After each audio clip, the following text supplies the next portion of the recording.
On behalf of the Episcopal Parish Network, I welcome you today. It's really good to be together with this group of women from around the country. I am Jeanne Leinbach. I serve at St. Paul's in Cleveland Heights, Ohio, and I've really enjoyed planning this session and also getting ready for the session that we'll hold in Jacksonville with my colleagues, Bishop Jennifer Baskerville Burrows, Diocese of Indianapolis, and the Reverend Anne-Marie Witchger, who serves at Heavenly Rest in New York City, and Reverend Lois Annick, who is an ordained Presbyterian pastor and executive leadership coach. So we've been looking forward to this day and really glad to welcome you all.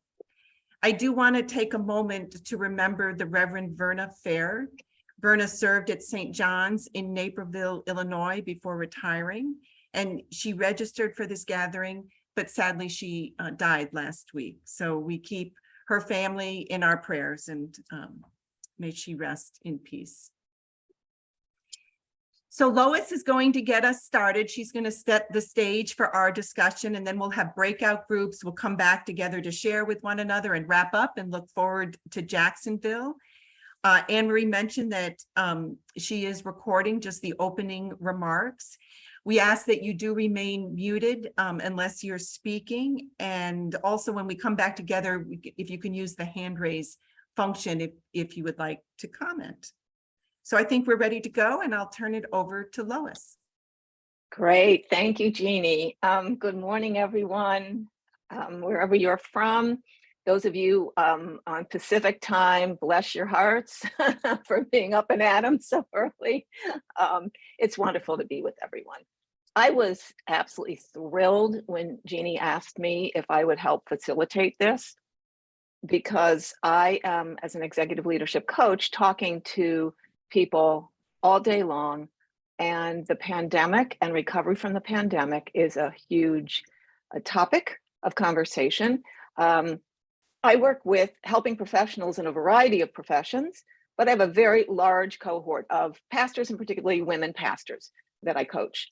And so I just keep hearing about how hard these last 3 years, there have been different phases of the pandemic, and I've heard how really hard it is.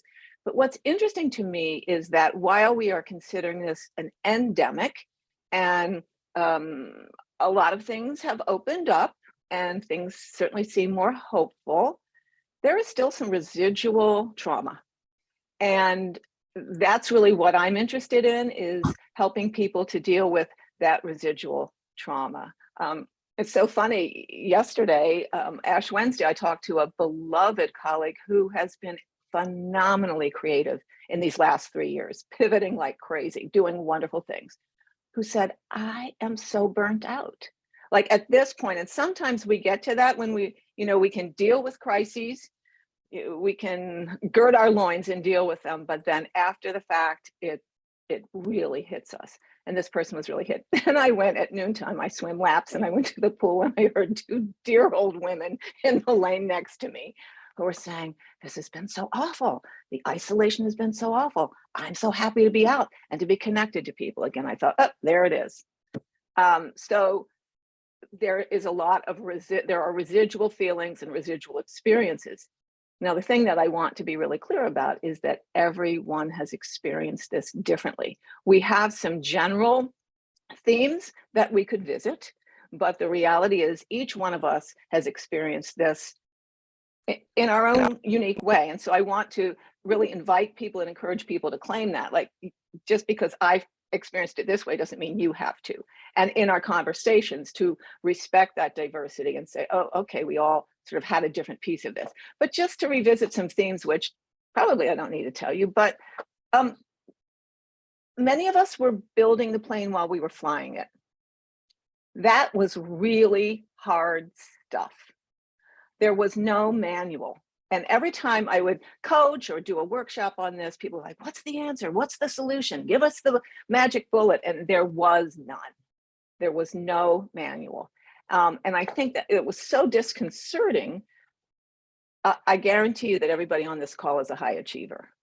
That's very disconcerting to high achievers. If I don't know what the rules are, if I don't know how to get from A to Z, it's pretty depressing, upsetting, anxiety producing. So that was one of the issues, was that, you know, we were kind of making it up and there really wasn't an expert. And if you'll remember, the CDC was telling us something different every other day.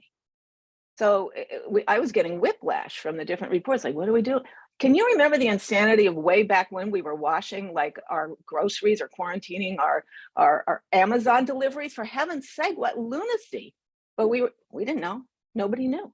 So we were really making, you know, building the plane while we were flying it. You guys had to become tech wizards, which was not something that any of us got in seminary. Had to figure out how to do pastoral care in lockdowns with beloved parishioners who were sick or dying and needed comfort. Had to figure out how to deal with our own families. How to help parishioners feel safe in a patently unsafe environment when we were dealing with our own fears and our own uncertainties. Some of us had elderly parents or immunocompromised family members whom we couldn't see and whom we couldn't comfort. We could go on, and that's going to be part of the conversation in the breakouts, is to look at what were the challenges. This was really a huge mystery. That's how I think about it. It was a difficult mystery. And again, those of us who like to figure things out, get to the bottom of it, get a solution, it could be very unsettling. But the other aspect of mystery is, what's the learning opportunity? Where were the learning opportunities in this? And I hated to ask that early on because I didn't want to slap a happy face sticker on this thing like, okay, let's all, yeah, we're going to learn, because it was pretty horrible for a while. But now, as we are at this point in time, what were the learnings? What did we take from that? You know, about 5 months into the pandemic, there was an article, and I will try to put the link in the chat. And I know I shared this with Jeanne. This was several years ago. This is 2020. And some of you may have seen this article, that our surge capacity was depleted. I don't know if you saw that, but I will certainly share that with you. And essentially what that was saying was that we are wired to be able to deal with disasters, but at a certain point that breaks down.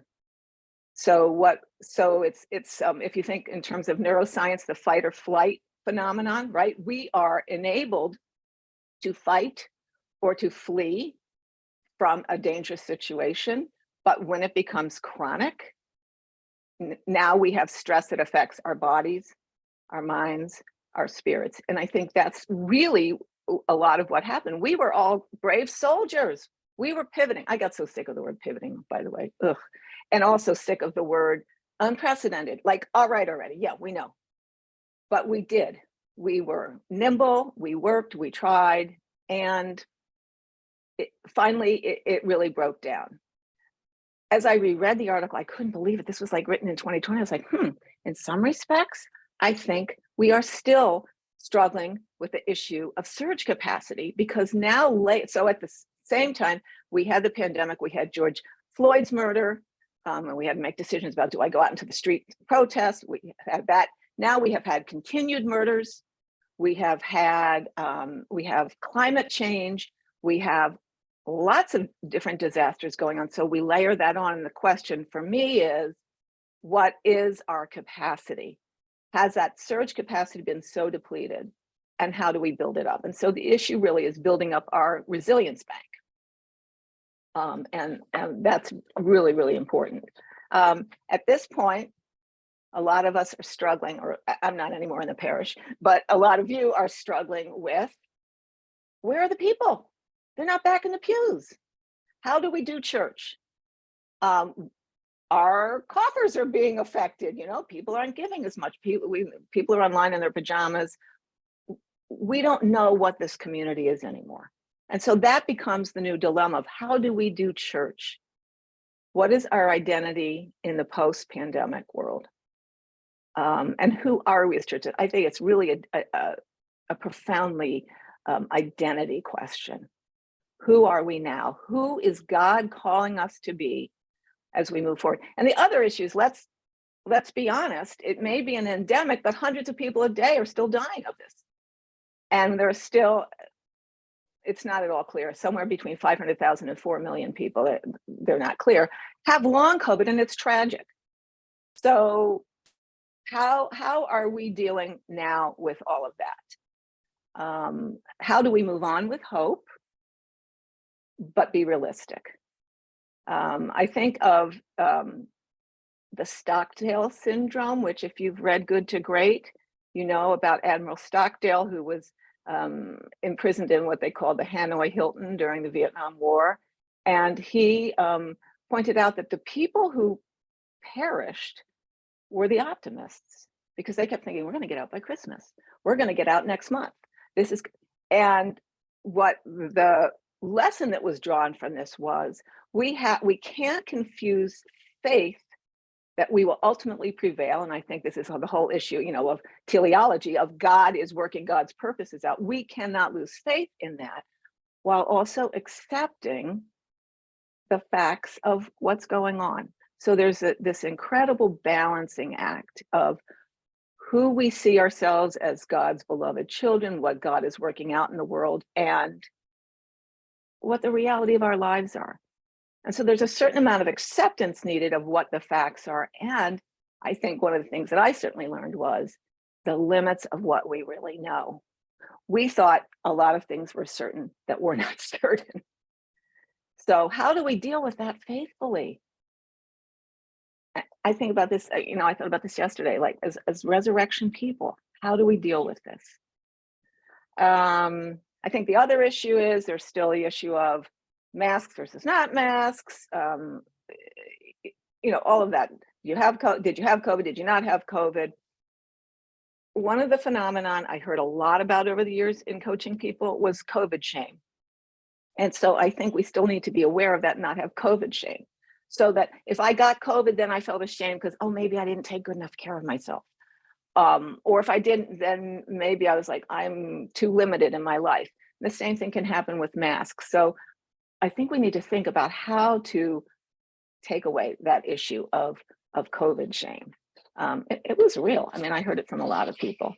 So really, very quickly, recovery from trauma depends on a number of things. It depends on telling our stories in a safe environment. This is the beginning of that.